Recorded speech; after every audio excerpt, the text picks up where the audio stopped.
Starting में मेरा यही हुआ था कि मैं जब पढ़ना स्टार्ट किया, एक्चुअली सर मैं कभी मतलब पढ़ता नहीं था। 10th 12th तक मैंने कभी पढ़ा नहीं। अब मेरा परसेंटेज देखें तो 61% ऐसा था।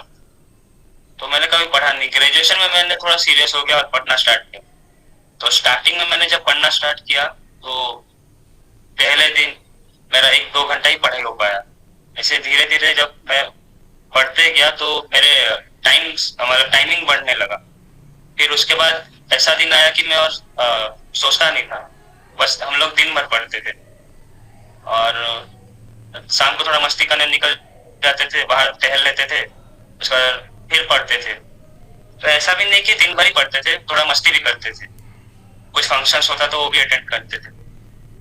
तो हमें टाइमिंग मैनेज करना पड़ेगा। एक दिन में हमें क्या टास्क करने हैं वो पहले दिन का शुरुआत में हमें लिख लेना चाहिए कि ये आज खत्म करना ही है। तो उस हिसाब से आपके दिन में आपको fix. So today's session is going to be very interesting because we have the most special guest, another IITian, Mr. Rajiv Kumar. He is currently pursuing his master degree in geology, IIT Dhanbad. So welcome you, Rajiv, to this beautiful session. Sir मतलब जैसे ही मैंने 12th clear किया उसके बाद मुझे उतना knowledge नहीं था कि किस फील्ड में जाना है। कि मेरे पापा के एक दोस्त थे, वो आईआईटी खड़गपुर के पास आउट थे जियोलॉजी। तो उन्होंने उन्हें सजेस्ट किया कि आपके बेटे को जियोलॉजी में पढ़ाइए, इसमें अच्छा खासा स्कोप है। तो मेरे पापा ने जियोलॉजी में एडमिशन करवा दिया सुंदरगढ़ गवर्नमेंट कॉलेज, जो कि ओडिशा में। Okay. तो वहां से मैंने ग्रेजुएशन स्टार्ट किया, लेकिन इस सब्जेक्ट में मैं नया था, मुझे उतना कुछ पता नहीं था इसके बारे में। तो मैं सोचा कि एक साल एक्सप्लोर करता हूँ, उसके बाद सोचूंगा। मैंने जो ग्रेजुएशन का फर्स्ट ईयर होता है उसमें मैंने जियोलॉजी में सिर्फ एक्सप्लोर किया सब्जेक्ट को कि कैसा होता है, क्या होता है। जैसे जैसे सर क्लासेस में पढ़ाते गए मैं बुक्स रीडिंग करते गया। जब सेकेंड ईयर का सितंबर आया तब मैंने जैम के लिए प्रिपरेशन स्टार्ट किया। सर एक्चुअली अगर देखा जाए उड़ीसा में कुछ कॉलेजेस में जियोलॉजी को लेके बहुत क्रेज है, जैसे डीडी कॉलेज हो गया, Right. जो कि अभी यूनिवर्सिटी हो गया। उसके बाद रेवेन्शा यूनिवर्सिटी, उसके बाद हमारा जो सुंदरगढ़ गवर्नमेंट कॉलेज है। तो वहाँ मतलब जियोलॉजी को लेके बहुत क्रेज है, मतलब हर एक बच्चा जैम देता है जियोलॉजी से। तो मैं भी सोचा मैं भी प्रिपरेशन स्टार्ट करता हूँ। तो मेरे जो रूममेट्स थे हम मतलब जियोलॉजी के ही थे, 4 जन थे एक रूम में, हम सब जियोलॉजी के थे। तो हमने प्रिपरेशन स्टार्ट कर दिया। तो मेरा थोड़ा लेट में प्रिपरेशन स्टार्ट हुआ था, वो लोग मतलब फर्स्ट ईयर से ही स्टार्ट कर दिए। मैंने सेकेंड ईयर का सितंबर से स्टार्ट किया। तो एग्जाम्स थे फरवरी में। तो इतना कम टाइम में सिलेबस मतलब बहुत ज्यादा था। अगर टाइम को हम देखें तो मैंने एक लॉन्ग टर्म स्ट्रेटेजी बनाया कि पहले मैं इतना महीने में ये सब्जेक्ट क्लियर करूंगा, और उसके हिसाब से मैंने एक शॉर्ट टर्म स्ट्रेटेजी बनाई कि इस हफ्ते में इस दिन में इतना होना ही चाहिए। उसके बाद वैसे फॉलो करते गया स्ट्रेटेजी को, और at the last mock test दिया। उसके बाद एग्जाम्स हुए और मेरा आईआईटी चैन निकल ऑल इंडिया रैंक 16 में। तो फिर मैं आईआईटी आईएसएम धनबाद आया। यही मेरा मतलब कॉलेज से लेके आईआईटी का जर्नी था।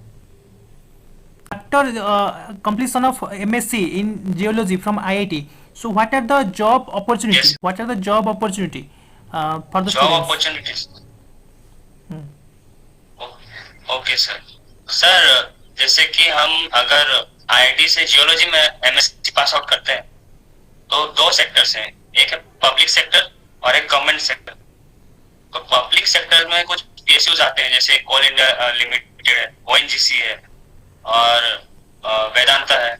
ऐसे करके मतलब इन सब में अच्छा खासा स्कोप है। और गवर्नमेंट सेक्टर में अगर हम देखें एमडी है, atomic mineral research and development. उसके बाद जेएसआई है, जियोलॉजिकल सर्वे ऑफ इंडिया। उसके बाद अगर हम अपने ओडिशा में देखें तो ओडिशा माइंस कॉर्पोरेशन है। उसके बाद Odisha mining exploration corporation limited है। तो ऐसे बहुत से मतलब ऑर्गेनाइजेशन है जो कि जियोलॉजिस्ट को हायर करते हैं। तो स्कोप अच्छा खासा है जियोलॉजी फील्ड में।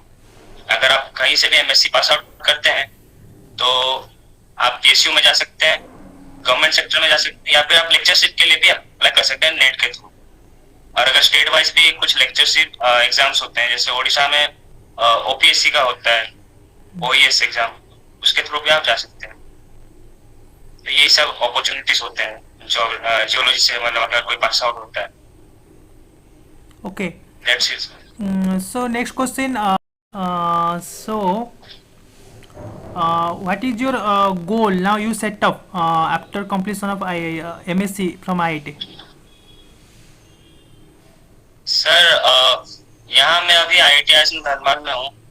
तो यहाँ अभी 3 साल का कोर्स है, MSc tech in applied geology.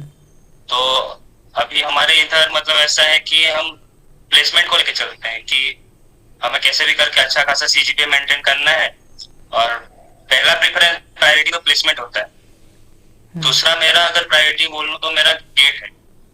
अगर बाय चांस प्लेसमेंट हो जाना चाहिए, अगर नहीं हुआ तो मैं गेट के लिए गेट एग्जाम दूंगा और उसके थ्रू किसी पीएसयू में जाना चाहूंगा। Okay, now please explain about the MSc Tech in Applied Geology. What? Sir मतलब ये क्या है ना, जो एमएससी होता है और नॉर्मल एमएससी होता है विदाउट डिजर्टेशन होता है। मतलब उनके लास्ट ईयर में कोई जो पूरा हमारा जो होता है एमएससी टेक में एक साल एक्स्ट्रा है, जहाँ पर हमें सिर्फ डिजर्टेशन करना रहता है, थीसिस लिखने रहते हैं। और नॉर्मल एमएससी में मतलब उनको थीसिस नहीं लिखना रहता। यही फर्क है और कुछ मतलब ये नहीं है।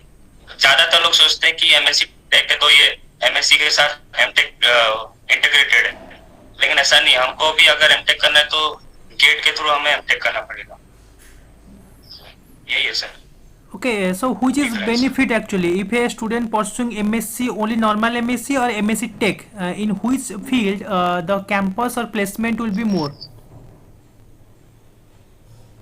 सर अगर अभी आईआईटी का अगर देखें मतलब ट्रेंड देखें तो मतलब ये डिपेंड नहीं करता कि आप एमएससी कर रहे हैं कि एमएससी टेक कर रहे हैं। अगर आपको प्लेसमेंट ही चाहिए तो अभी अगर देखें तो आईआईटी आईएसएम धनबाद अच्छा खासा है। जैसे पिछले ही साल यहाँ पर 50% स्टूडेंट्स का प्लेसमेंट हो गया था, अगर प्लेसमेंट वाइज देखें। बाकी आईआईटी से आईआईटी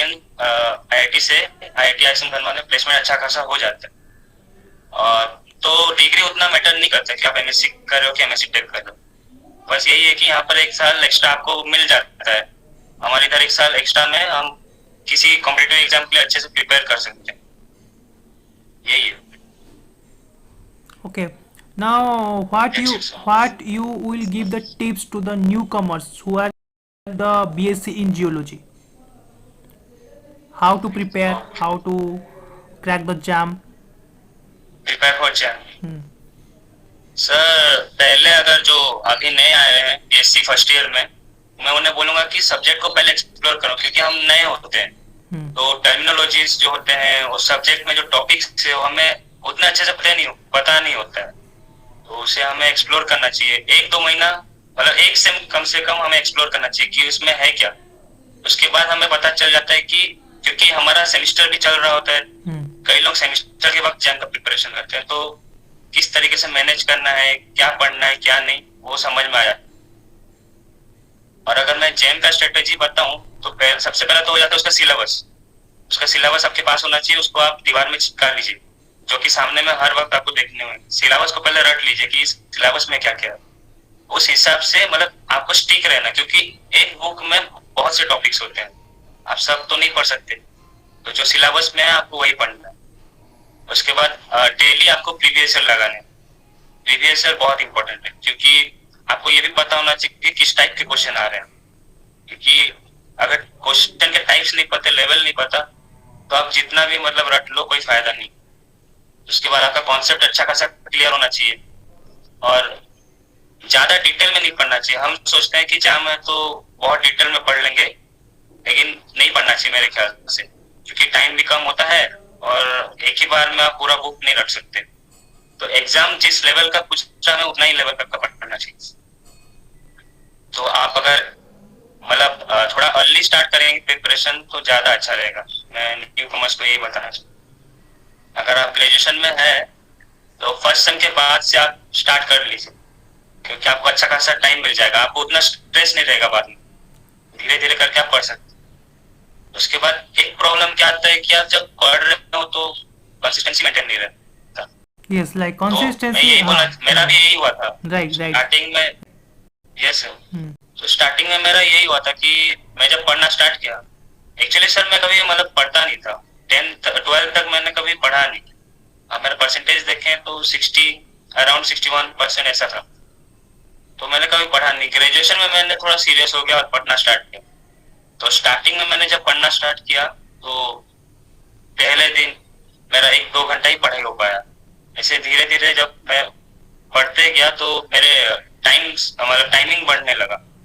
फिर उसके बाद ऐसा दिन आया कि मैं और सोचता नहीं था, बस हम लोग दिन भर पढ़ते थे और शाम को थोड़ा मस्ती करने निकल जाते थे, बाहर टहल लेते थे, उसके बाद फिर पढ़ते थे। तो ऐसा भी नहीं कि दिन भर ही पढ़ते थे, थोड़ा मस्ती भी करते थे। कुछ फंक्शंस होता तो वो भी अटेंड करते थे। तो हमें टाइमिंग मैनेज करना पड़ेगा। एक दिन में हमें क्या टास्क करने हैं वो पहले दिन का शुरुआत में हमें लिख लेना चाहिए कि ये आज खत्म करना ही है। तो उस हिसाब से आपके दिन में आपको फिक्स रहेगा आपके माइंड में कि ये सब आज करना है। उसके बाद आप वो काम करते जाएंगे, आपके सिलेबस कंप्लीट होते जाएंगे। आपको ट्रेस करना है कि मेरा सिलेबस इतना दिन में कंप्लीट हो रहा है कि नहीं। उसके हिसाब से मतलब आपको स्ट्रेटेजीज करने पड़ेंगे इंस्टेंट। तो यही है sir. okay. So session is going to be end. So thank you very much to you. You keep my invitation and come to my I10 talk series. So you will definitely hope you achieve your goal, and student will definitely learn from you, and you are the inspiration of the newcomers. So thank you very much. Most welcome sir. So we will end the session, right? Yes. Thank you.